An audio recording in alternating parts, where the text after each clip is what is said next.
कोलकाता कांड। सीबीआई पूछताछ ने खोला शर्मसार करने वाला राज।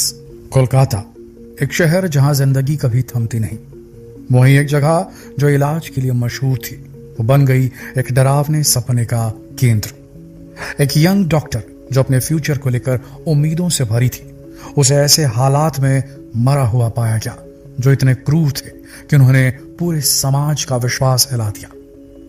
ऑफिशियल स्टोरी जल्दी से रैप अप कर दी गई, बहुत जल्दी। एक संदिग्ध का नाम लिया गया, एक कन्फेशन लिया गया और केस बंद हो गया। लेकिन धीरे धीरे एक काला सच उभरने लगा, ऐसी बातें जो कुछ बहुत ही भयानक चीजों की ओर इशारा कर रही थी। एक मेडिकल कॉलेज जो अपनी लेगेसी के लिए जाना जाता था, वो कैसे मर्डर का स्टेज बन गया। इतने सारे डिटेल्स कैसे मिस हो गए, इतने सारे सवाल बिना जवाब के कैसे रह गए। क्या होगा अगर असली गुनहगार खुलेआम घूम रहे हो, जिनकी रक्षा कर रही हो उन तक पहुंची ताकतवर शक्तियां। यह सिर्फ एक औरत के दुखद मौत की कहानी नहीं है, ये करप्शन, कवर अप्स और एक ऐसी साजिश की कहानी है जो इतनी गहरी है कि वो हर उस शख्स को निगलने की धमकी देती है जो इसे उजागर करने की हिम्मत करता है। लेकिन कुछ राज कभी दबाए नहीं जा सकते। सच क्या है, किसने मारा डॉक्टर बेटी को और वो क्या छुपा रहे हैं? डॉक्टर बेटी जो एक डेडिकेटेड होनहार यंग डॉक्टर थे, उन्हें कॉलेज के सेमिनार हॉल में मरा हुआ पाया गया। जब उनकी बॉडी मिली तो बहुत ही भयानक हालात में थी। उनके शरीर पर चोट के निशान, गहरे कट्स, एक हिंसक संघर्ष के अन्य संकेत भी मौजूद थे। लेकिन ये सिर्फ एक दुखद मौत नहीं थी, ये उस मिस्ट्री की शुरुआत थी जिसने अस्पताल की दीवारों के अंदर छिपे हुए काले गुप्त राजों को उजागर किया। रात की शुरुआत एकदम सामान्य थी। अस्पताल में शांति थी, डॉक्टर और नर्सें हमेशा की तरह अपने काम में लगे हुए थे। लेकिन रात 11 बजे सीसीटीवी कैमरों ने एक शख्स को सेमिनार हॉल की ओर जाते हुए कैप्चर किया। वो शख्स जैसे किसी खास मकसद से वहां जा रहा था। उसे पूरी तरह से पता था, ऐसा लग रहा था कि उसे क्या करना है। 30 मिनट बाद वही शख्स हॉल से बाहर जाते हुए दिखा गया। उन मिनटों में क्या हुआ कि जल्द ही कॉलेज को एक खौफनाक जगह में बदलने वाला था। रात 12:30 बजे डॉक्टर बेटी और उसके 4 जूनियर साथी सेमिनार हॉल में गए। वे लंबी शिफ्ट के बाद थके हुए थे और थोड़ी देर आराम करने की प्लानिंग कर रहे थे। लेकिन जो जगह उन्हें सेफ्टी देने वाली थी वो एक हॉरर, एक बहुत ही भयानक इंसिडेंट की जगह बन गई। रात 2:30 बजे जूनियर डॉक्टर्स हॉल से निकल गए और डॉक्टर बेटी को अकेला छोड़ दिया। 1.5 घंटे बाद एक और शख्स सीसीटीवी पर सेमिनार हॉल की ओर जाते हुए दिखा। यह वो आखिरी बार था जब किसी ने डॉक्टर बेटी को जिंदा देखा था। अगली सुबह जब अस्पताल में रोज की तरह रूटीन शुरू हुआ तो एक जूनियर डॉक्टर ने सोचा कि वो डॉक्टर बेटी को चेक कर ले। लेकिन जब उसने उन्हें देखा तो उसे लगा कि वो अभी भी सो रही है, इसीलिए वो बिना जगाए चला गया। सुबह 9:30 बजे तक एक और डॉक्टर ने उन्हें पाया और उसने देखा जो दिखा उसे बेहद डरावना था। डॉक्टर बेटी के कपड़े इधर उधर बिखरे हुए थे, उसके शरीर पर हिंसा के साफ संकेत थे। उसके चश्मे फर्श पर टूटे पड़े थे, जैसे वे उस भयानक हिंसा का मूक गवाह बन गए हो, जैसे उसने सब कुछ सहा। मर्डर की खबर तेजी से फैली जिसने अस्पताल और शहर में खलबली मचा दी। ऐसी किसी जगह जो हीलिंग के लिए है, लोगों को ठीक करने के लिए है, वहां ऐसा गुनाह कैसे हो सकता है? कौन हो सकता है इतना बेरहम कि एक जवान डॉक्टर को नुकसान पहुंचा दे, जिसने अपनी जिंदगी दूसरों की मदद करने के लिए समर्पित कर दी थी। पुलिस ने तुरंत इन्वेस्टिगेशन शुरू की, लेकिन शुरुआत से ही ऐसा लगा कि इसमें कुछ गड़बड़ है।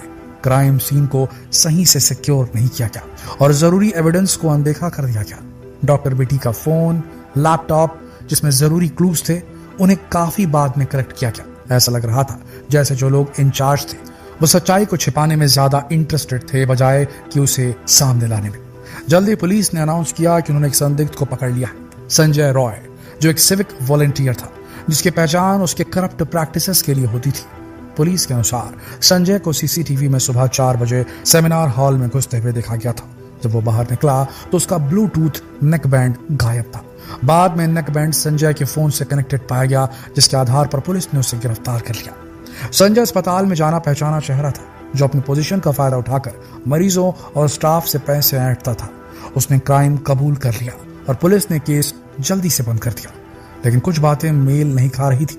कैसे एक नशे में धुत इंसान जिसके पास कोई चोट के निशान नहीं थे, अकेले इतनी हिंसक हरकत कर सकता था? एविडेंस से पता चलता था कि इसमें एक से ज्यादा लोग शामिल थे। जैसे जैसे क्राइम की डिटेल्स सामने आई, संदेह बढ़ने लगा। पोस्टमार्टम रिपोर्ट में सामने आया कि डॉक्टर बेटी का यौन शोषण किया गया था। उसके शरीर पर मिले जो पुरुष का जो लिक्विड होता है, यह स्पष्ट इशारा था जिसमें कई लोग शामिल थे। उन्हें लगी चोटें इतनी भयानक थी कि संभावना थी कि उन पर एक से अधिक लोगों ने हमला किया था। शहर भर में विरोध प्रदर्शन शुरू हो गए, जिसमें मेडिकल कम्युनिटी सबसे आगे रही। उन्होंने एक पूरी सही इन्वेस्टिगेशन की मांग की, क्योंकि वे इस बात से आश्वस्त थे कि संजय रॉय अकेला जिम्मेदार नहीं था। ऐसी अफवाहें थी कि इसमें एक बड़ी साजिश शामिल है, जिसमें कुछ शक्तिशाली लोग थे जिनकी गहरी राजनीतिक कनेक्शन थी और जिन्हें किसी भी कीमत पर बचाया जा रहा था। जल्द ही ध्यान अस्पताल प्रशासन, खासकर प्रिंसिपल डॉक्टर संदीप घोष की ओर किया। शुरुआत से ही डॉक्टर घोष ने इस घटना को कमतर बताने की कोशिश की, यहाँ तक कि उन्होंने इसे सुसाइड करार देने की कोशिश की थी। जब उनके माता पिता को उनकी मौत की सूचना दी गई डॉक्टर बेटी की, तो उन्हें पहले बताया गया कि वो बीमार थी। बाद में उन्हें बताया गया कि उन्होंने आत्महत्या की है, जो कि उस भयानक हिंसा के एविडेंस के सामने झूठ साबित हुई। ये बात डॉक्टर घोष के इन एक्शंस ने गंभीर सवाल उठाए। वो अस्पताल की रेपुटेशन बचाने के लिए इतने उत्सुक क्यों थे, बजाय इसके कि वो डॉक्टर बेटी के लिए न्याय की मांग करते। जब प्रेशर बहुत बढ़ गया तो डॉक्टर घोष ने इस्तीफा तक दे दिया। लेकिन सच कहां छिपने वाला था। अगले ही दिन उन्हें एक और प्रतिष्ठित मेडिकल कॉलेज का प्रिंसिपल बना दिया गया, जिसने शक को और भी गहरा कर दिया कि उन्हें कुछ ताकतवर साथियों द्वारा बचाया जा रहा था। जैसे जैसे इन्वेस्टिगेशन आगे बढ़ी, और भी डरावनी डिटेल सामने आए। डॉक्टर बेटी आर.जी. कर मेडिकल कॉलेज के अंदर काम करने वाली डार्क फोर्सेस की पहली शिकार नहीं थी। वर्षों से कई स्टूडेंट्स और स्टाफ मेंबर्स जिन्होंने कॉलेज के अंदर हो रही करप्शन को उजागर करने की कोशिश की थी, उनकी रहस्यमयी मौतें हो चुकी थी, जिन सभी को सुसाइड का नाम दे दिया गया था। 1999, 2001, सन 2003 और अन्य सालों के केस डॉक्टर बेटी के केस से काफी मिलते जुलते थे।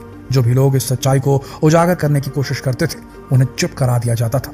उनकी मौतों को एक दुखद हादसे के रूप में लिख दिया जाता था। सबसे चौंकाने वाला केस में से एक था सौमित्र विश्वास का, जो एक स्टूडेंट था जिसने कॉलेज के अंदर चल रहे गलत फिल्मों और गलत काम के रैकेट का पर्दाफाश किया था। 2001 में उसकी बॉडी उसके कमरे में पाई गई। उसकी मौत को तेजी से आत्महत्या करार दे दिया गया। सौमित्र के केस और डॉक्टर बेटी के केस में समानताएं इतनी ज्यादा थी कि उन्हें नजरअंदाज नहीं किया जा सकता था। दोनों ने डार्क सीक्रेट का पता लगाया था और दोनों को इसकी भारी कीमत चुकानी पड़ी थी। विरोध प्रदर्शन बढ़ते गए। अंततः केस को central bureau of investigation (CBI) को सौंपा गया, लेकिन तब तक बहुत देर हो चुकी थी। एविडेंस के साथ छेड़छाड़ कर दी गई थी। गवाहों को धमका दिया गया था। सच्चाई को धोखे की पत्तों के नीचे दबा दिया गया था। सीबीआई की इन्वेस्टिगेशन की शुरुआत से ही बाधाओं का सामना करना पड़ा, क्योंकि महत्वपूर्ण एविडेंस अचानक गायब हो गए और संभावित लीड्स ठंडी पड़ गई। सबसे खुल्लम खुल्ला कवर अप में से एक था सेमिनार हॉल के आसपास के एरिया की रिनोवेशन, जहां डॉक्टर बेटी की हत्या हुई थी।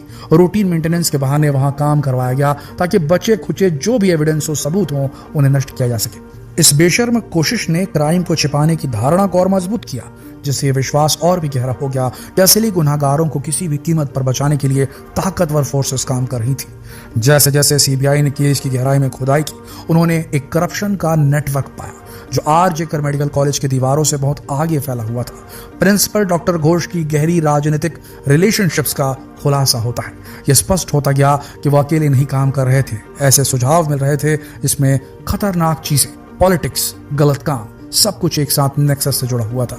लेकिन लगातार बढ़ते एविडेंस के बावजूद असली अपराधी अभी भी पकड़ से बाहर थे। सीबीआई को हर मोड़ पर रोड ब्लॉक्स का सामना करना पड़ रहा है। गवाहों ने अपने बयान वापस ले लिए हैं और महत्वपूर्ण डॉक्यूमेंट्स अचानक गायब हो गए हैं। ऐसा लग रहा था जैसे कोई अदृश्य ताकत इन्वेस्टिगेशन को गाइड कर रही हो, ये सुनिश्चित कर रही हो कि सच्चाई कभी सामने ना सके। आखिर में सवाल वही रह जाता है, सच में डॉक्टर बेटी को किसने मारा? तो ये सिर्फ संजय रॉय था जो नशे में धुत था और अकेले इस क्रूर कृत्य को अंजाम दिया, या फिर सिर्फ वो एक मोहरा था जिसे एक बहुत बड़े खेल में बलि चढ़ाया गया ताकि उन लोगों को बचाया जा सके जिनके पास खोने के लिए बहुत कुछ था?